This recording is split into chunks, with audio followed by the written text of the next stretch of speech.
নমস্কার বন্ধুগণ, আমি আবার ফিরে এলাম আমার গল্পের ঝুলি নিয়ে। আমার গল্পের ঝুলিতে এখন প্রতিদিন সকালে তোমরা শুনতে পাচ্ছ ছিন্নপত্র। হ্যাঁ, আজ বা এখন আমি আবার সেই ছিন্নপত্রের কথাই বলবো। আজকের আমার ছিন্নপত্রের সংখ্যা 46। এই 46তম ছিন্নপত্র কবিগুরু লিখেছেন বোলপুরে, এবং লেখার দিন হচ্ছে 8ই জ্যৈষ্ঠ 1892 সাল। চলো আমরা একটু 1892 সালে ফিরে যাই, তার সঙ্গে বোলপুরে।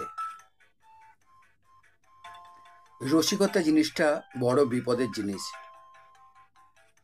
ও যদি প্রসন্ন সহাস্য মুখে আপনি ধরা দিলে তো অতি উত্তম, আর ওকে নিয়ে যদি টানাটানি করা যায় তবেই বড়ই ব্যাভ্রম হওয়ার সম্ভাবনা। হাস্যরস প্রাচীনকালের ব্রহ্মাস্ত্রের মতো, যে ওর প্রয়োগ জানে সে ওকে নিয়ে একেবারে কুরুক্ষেত্র বাঁধিয়ে দিতে পারে, আর যে হতভাগ্য ছুটতে জানে না অথচ নাড়তে যায়, তার বেলায় বিমুখ ব্রহ্মাস্ত্র আসি অস্ত্রীকেই বধে। হাস্যরস তাকেই হাস্যজনক করে তোলে। মেয়েরা রসিকতা করতে গিয়ে যদি মুখরা হয়ে পড়ে তবে সেটা ভারী অশোভন দেখতে হয়।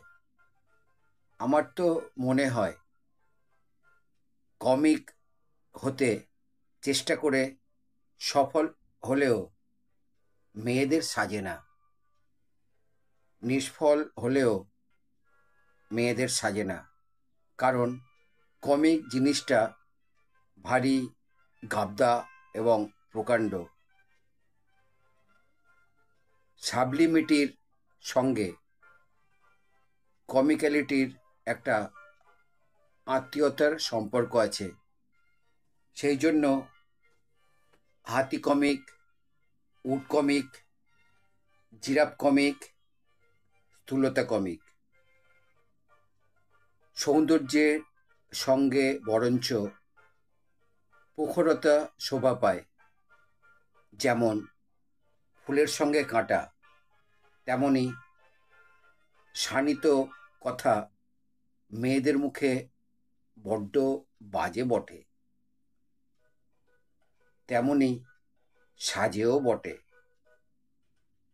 কিন্তু যে সকল বিদ্রূপে কোনো রকম স্থূলত্বের আভাসমাত্র দেয় তার দিকেও মেয়েদের যাওয়া উচিত হয় না। সে হচ্ছে আমাদের সাবলাইম স্বজাতীয়দের জন্য। পুরুষ ফলস্টাফ আমাদের হাসিয়ে নাড়ি ছেড়ে দিতে পারে, কিন্তু মেয়ে ফলস্টাফ আমাদের গা জ্বালিয়ে দিত। তাহলে বন্ধুরা, আজ শুনতে পেলে রবীন্দ্রনাথ ঠাকুরের ছিন্নপত্রের 46তম পর্ব, যে পর্বে তিনি রসিকতা নিয়ে কথা বলেছেন।